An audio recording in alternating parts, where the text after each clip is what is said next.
दोस्तों आज हम बात करेंगे कि बाल झड़ने के क्या कारण होते हैं, इस समस्या में क्या खाना चाहिए क्या नहीं खाना चाहिए और बालों में क्या लगाना चाहिए जिससे कि बालों का झड़ना रोककर उसे लंबा और घना बनाया जा सके। क्योंकि यहाँ ये भी समझना जरूरी है कि हर अलग अलग व्यक्ति में बाल झड़ने के अलग अलग कारण होते हैं और इसलिए सिर्फ बालों में कुछ लगाकर इस समस्या को पूरी तरीके से ठीक नहीं किया जा सकता, बल्कि बालों में लगाई जाने वाली चीजों के साथ साथ खान पान में थोड़ा सा बदलाव और कुछ गलत आदतों में भी सुधार करना बहुत जरूरी होता है। लेकिन इन सबसे पहले ये जानना जरूरी है कि किन किन कारणों से बाल झड़ने की समस्या शुरू होने लगती है, क्योंकि जब तक कि किसी भी समस्या के होने का सही कारण पता ना हो तब तक उसे जड़ से ठीक नहीं किया जा सकता। दोस्तों वैसे तो बाल झड़ने के कई कारण हो सकते हैं, लेकिन ज्यादातर लगभग 7 ऐसे कारण होते हैं जिसकी वजह से बाल झड़ने की समस्या शुरू होने लगती है, जिसमें पहला है शरीर में जरूरी पोषक तत्वों की कमी। और ज्यादातर लोगों में इसी वजह से बाल झड़ने की समस्या शुरू होती है। लेकिन यहाँ ये समझना जरूरी है कि शरीर में पोषक तत्वों की कमी भी 2 वजह से हो सकती है। एक तो ये कि हो सकता है कि आप जाने अनजाने में ऐसी चीजें खा रहे हैं जिसमें पहले से ही पोषक तत्वों की मात्रा ना के बराबर पाई जाती हो, और दूसरी वजह ये भी हो सकती है कि आपका खान पान तो अच्छा हो लेकिन पाचन में गड़बड़ी होने की वजह से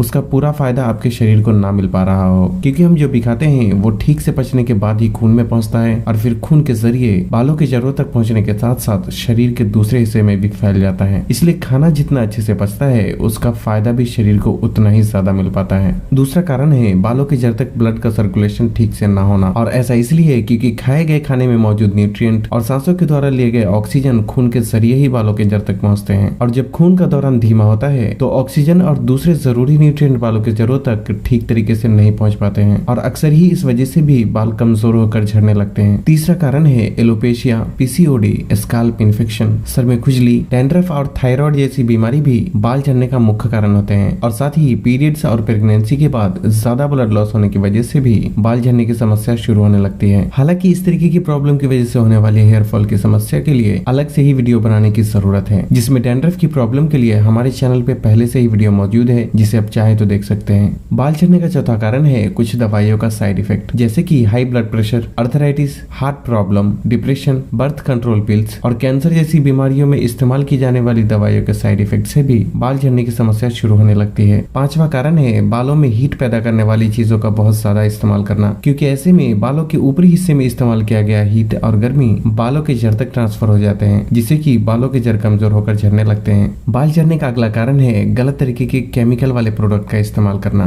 और 7वां कारण है जेनेटिक हेयर लॉस प्रॉब्लम। दोस्तों जेनेटिक हेयर लॉस का मतलब है कि अगर आपके माँ बाप किसी को भी गंजेपन की प्रॉब्लम की समस्या है तो ऐसे में बहुत ही ज्यादा चांसेस रहते हैं कि आपको भी हेयर लॉस की समस्या को फेस करना पड़ सकता है। लेकिन यहाँ ये भी समझना जरूरी है कि जेनेटिक हेयर लॉस की प्रॉब्लम को पूरी तरह से तो ठीक नहीं किया जा सकता, क्योंकि ये इन्फॉर्मेशन हमारे डीएनए में स्टोर रहती है और जिसे बदला नहीं जा सकता। लेकिन अच्छी बात यह है कि अगर समय रहते खान पान और कुछ गलत आदतों में कंट्रोल कर लिया जाए तो बाकी के बचे हुए बाल के झड़ने की प्रक्रिया को काफी हद तक धीमा किया जा सकता है। अगर बात की जाए झड़े हुए बाल वापस आने की, तो ऐसे में वही बाल वापस आते हैं जिसके जड़ सलामत होते हैं, क्योंकि अगर एक बार हेयर फॉलिकल्स यानी बालों की जड़ पूरी तरीके से नष्ट हो जाए तो कुछ भी कर लिया जाए वहाँ बाल वापस नहीं उगाया जा सकता जब तक कि हेयर ट्रांसप्लांट न कराया जाए। और अगर बाल झड़ने के बाद भी हेयर फॉलिकल सलामत रहते हैं तो ऐसे ज्यादातर केसेस में बाल वापस आ जाते हैं। इसके अलावा पुरुषों में बाल झड़ने का DHT हार्मोन भी एक बहुत बड़ा कारण होता है। खैर कारण कोई भी हो, अगर आप इस वीडियो में बताई गई बातों को फॉलो करते हैं तो इंशाल्लाह आपको बालों की समस्या में काफी सुधार देखने को मिलेगा। ये तो हमने जाना कि बाल झड़ने के कौन कौन से कारण हो सकते हैं। अब हम बात करते हैं कि बालों का झड़ना रोकने और उसे लंबा और घना बनाने के लिए क्या खाना चाहिए क्या नहीं खाना चाहिए, और साथ ही बालों में कौन से शैम्पू, तेल और घरेलू नुस्खे का इस्तेमाल करना चाहिए। पहले बात करते हैं खाने के बारे में,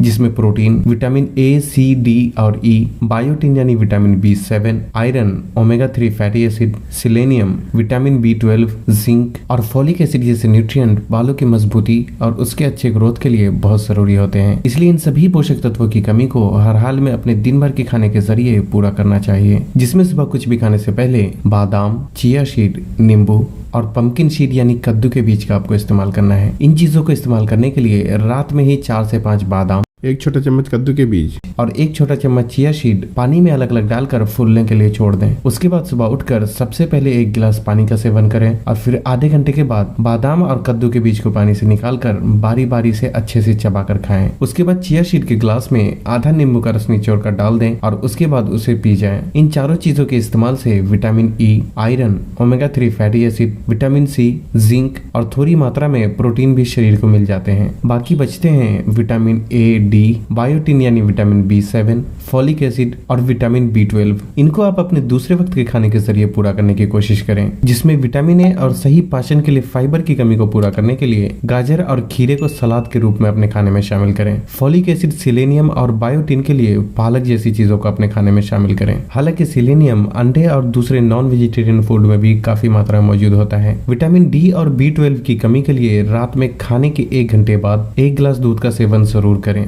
दूध कब, कैसे और कितना पीना चाहिए उस बारे में हमारे चैनल पे पहले से ही वीडियो मौजूद है, जिसे आप चाहे तो चैनल पे विजिट करके देख सकते हैं। हालांकि विटामिन डी की कमी को धूप में 10 से 15 मिनट बिताकर भी पूरा किया जा सकता है, क्योंकि जब हमारी स्किन धूप के कांटेक्ट में आती है तो हमारा शरीर खुद ब खुद विटामिन डी प्रोड्यूस करने लगता है। लेकिन सबसे बड़ी समस्या है विटामिन B12, क्योंकि विटामिन B12 वेजिटेरियन फूड में दूध के अलावा और किसी भी फल या सब्जी में नहीं पाया जाता। हालांकि नॉन वेजिटेरियन लगभग हर खाने में विटामिन B12 कुछ न कुछ मात्रा में पाया जाता है। इसलिए अगर आप वेजिटेरियन हैं तो दूध को अपने खाने में जरूर शामिल करें। इसके अलावा प्रोटीन, क्योंकि एक मैक्रोन्यूट्रिएंट होता है, इसलिए इसकी हमारे शरीर को ज्यादा मात्रा में जरूरत पड़ती है। और यही वजह है कि दूध, पनीर, अंडा, मछली, सोयाबीन, दाल, चना, सोया चंक, मीट और चिकन जैसी चीजों को आप बारी बारी से हफ्ते में अपने खाने में शामिल जरूर करें, ताकि प्रोटीन की कमी को भी पूरा किया जा सके। हालांकि इनमें से किस खाने में सबसे अच्छा और सबसे ज्यादा प्रोटीन होता है, उस बारे में भी इंशाल्लाह अलग से ही वीडियो आ सकती है। साथ ही बालों की अच्छी सेहत के लिए बॉडी को हाइड्रेटेड रखना भी बहुत जरूरी होता है। इसलिए दिन भर में 7 से 8 गिलास पानी पीने का ख्याल रखने के साथ साथ बाहर के खाने को कुछ दिनों के लिए बंद कर दें और घर के खाने पर ज्यादा फोकस करें। अगर आप ऊपर बताई चीजों को अपने खाने में शामिल करते हैं तो सिर्फ बाल ही नहीं बल्कि दिल, दिमाग,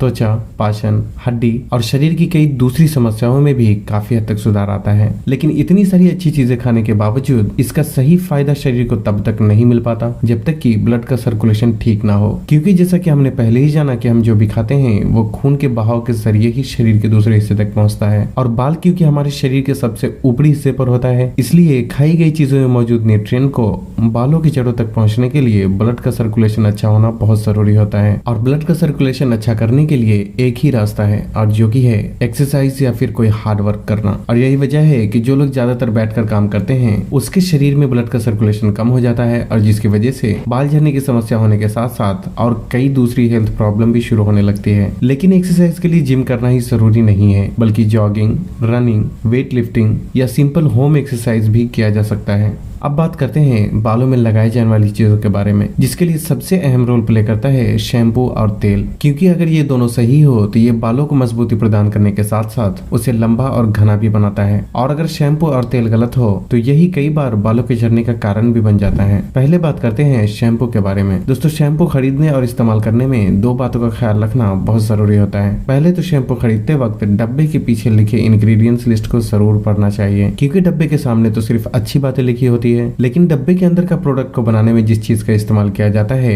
वो डब्बे के पीछे इंग्रेडिएंट्स लिस्ट में लिखा होता है। अगर किसी भी शैम्पू को बनाने में अल्कोहल, SLS यानी sodium lauryl sulphate, paraben, artificial fragrance, triclosan और सिंथेटिक कलर जैसी चीजों का इस्तेमाल किया गया हो तो ऐसे शैम्पू को बिल्कुल भी ना खरीदें, और जहां तक हो सके ऑर्गेनिक और नेचुरल शैम्पू का ही इस्तेमाल करने की कोशिश करें। इस तरह के ऑर्गेनिक शैम्पू आप ऑनलाइन भी आसानी से खरीद सकते हैं, और इसके लिए खादी नेचुरल हब का आमला भृंगराज शैम्पू एक बेहतर ऑप्शन हो सकता है। मैं इसके बारे में आपको इसलिए बता रहा हूँ क्योंकि इसे मैंने खुद इस्तेमाल किया है, लेकिन ये जरूरी बिल्कुल भी नहीं है कि आपको भी इसी का इस्तेमाल करना है। अगर आपको इसके अलावा किसी दूसरी कंपनी का भी केमिकल फ्री शैम्पू मिलता है तो आप उसका भी इस्तेमाल कर सकते हैं। लेकिन कई बार शैम्पू सही होने के बावजूद उसके इस्तेमाल में की गई गलतियों की वजह से बाल झड़ने की समस्या शुरू होने लगती है, और इसलिए शैम्पू कब, कैसे और हफ्ते में कितनी बार इस्तेमाल करना चाहिए उस बात का भी पता होना बहुत जरूरी होता है। यहाँ समझने वाली बात यह है कि शैम्पू बालों की गहराई से सफाई करने का काम करता है, और इसलिए हर रोज इसका इस्तेमाल करना बिल्कुल भी जरूरी नहीं होता, बल्कि शैम्पू का इस्तेमाल आपको तभी करना चाहिए जब आपको लगे कि सर को ज्यादा अच्छे से साफ करने की जरूरत है, चाहे वो डेली हो या फिर हफ्ते में 1 से 2 बार। जब भी आपको जरूरत हो तभी शैम्पू का इस्तेमाल करें, नहीं तो बाल धोने के लिए सिर्फ सादे पानी का इस्तेमाल करना चाहिए, क्योंकि जरूरत से ज्यादा शैम्पू का इस्तेमाल करने से भी सर की ऊपरी त्वचा ड्राई हो जाती है और बाद में ये भी बाल झड़ने का कारण बन जाता है। अब बात करते हैं तेल के बारे में। दोस्तों, बालों में लगाई जाने वाली सभी चीजों शब्दों में सिर्फ तेल ही एक ऐसी चीज होती है जो कि सबसे बेहतर तरीके से बालों की जड़ों तक पहुंचता है। इसलिए अगर तेल सही हो तो ये बालों की जड़ को मजबूत करता है, लेकिन अगर आप जाने अनजाने में गलत तरीके के तेल का इस्तेमाल करते हैं तो ये बालों को काफी हद तक नुकसान भी पहुंचा सकता है। और इसलिए सर में इस्तेमाल किए जाने वाले तेल का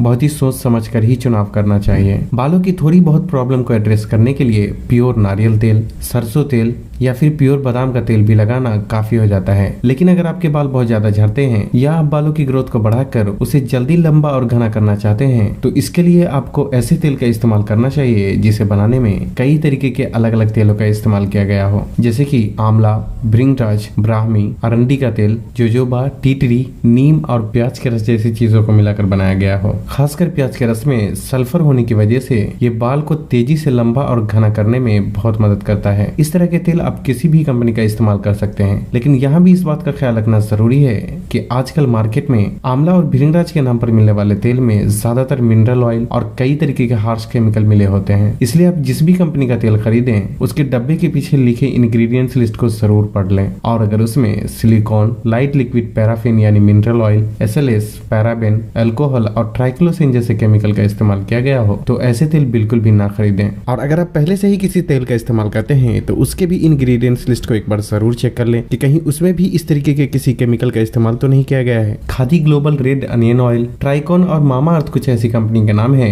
जिसके तेल काफी हद तक केमिकल फ्री होते हैं, और आप चाहें तो इनमें से जो भी आपको पसंद हो उसका इस्तेमाल कर सकते हैं। आपकी आसानी के लिए मैं कोशिश करूंगा कि इसकी लिंक भी डिस्क्रिप्शन में डाल दूं, लेकिन कई बार अच्छे तेल का भी गलत तरीके से इस्तेमाल करने से फायदे के बजाय नुकसान का सामना करना पड़ जाता है। और इसलिए ये भी जानना जरूरी है कि सर में तेल कब, कैसे और हफ्ते में कितनी बार लगाना चाहिए। दोस्तों, बालों में तेल लगाने का सबसे सही तरीका यह है कि रात में बालों में तेल लगाकर 4 से 5 मिनट तक अपनी उंगली की मदद से मसाज करें ताकि तेल बालों की जड़ों तक पहुंच जाए। उसके बाद तेल बालों में पूरी रात लगा छोड़ दें, फिर सुबह उठकर धोकर साफ कर लें। और अगर आप किसी वजह से ऐसा नहीं कर सकते तो आप नहाने से 1-2 घंटे पहले भी बालों में तेल लगा सकते हैं और फिर नहाते वक्त उसे धोकर साफ कर लें। लेकिन यहाँ इस बात का ख्याल रखना जरूरी है कि गीले बालों में तेल लगाना या फिर दिन के समय बालों में बहुत ज्यादा देर तक या फिर पूरे दिन बालों में तेल लगाकर बिल्कुल भी नहीं छोड़ना चाहिए, क्योंकि ऐसा करने से बालों में लगा तेल धूल मिट्टी को अपनी तरफ खींचता है, जिससे डैंड्रफ और बाल झड़ने की समस्या भी शुरू होने लगती है। साथ ही अगर आपके बाल नॉर्मल है तो हफ्ते में 1 बार भी बालों में तेल लगाना काफी हो जाता है। लेकिन अगर आपके बाल बहुत ज्यादा रूखे सूखे रहते हैं तो हफ्ते में बालों में 2 से 3 बार भी तेल लगाया जा सकता है।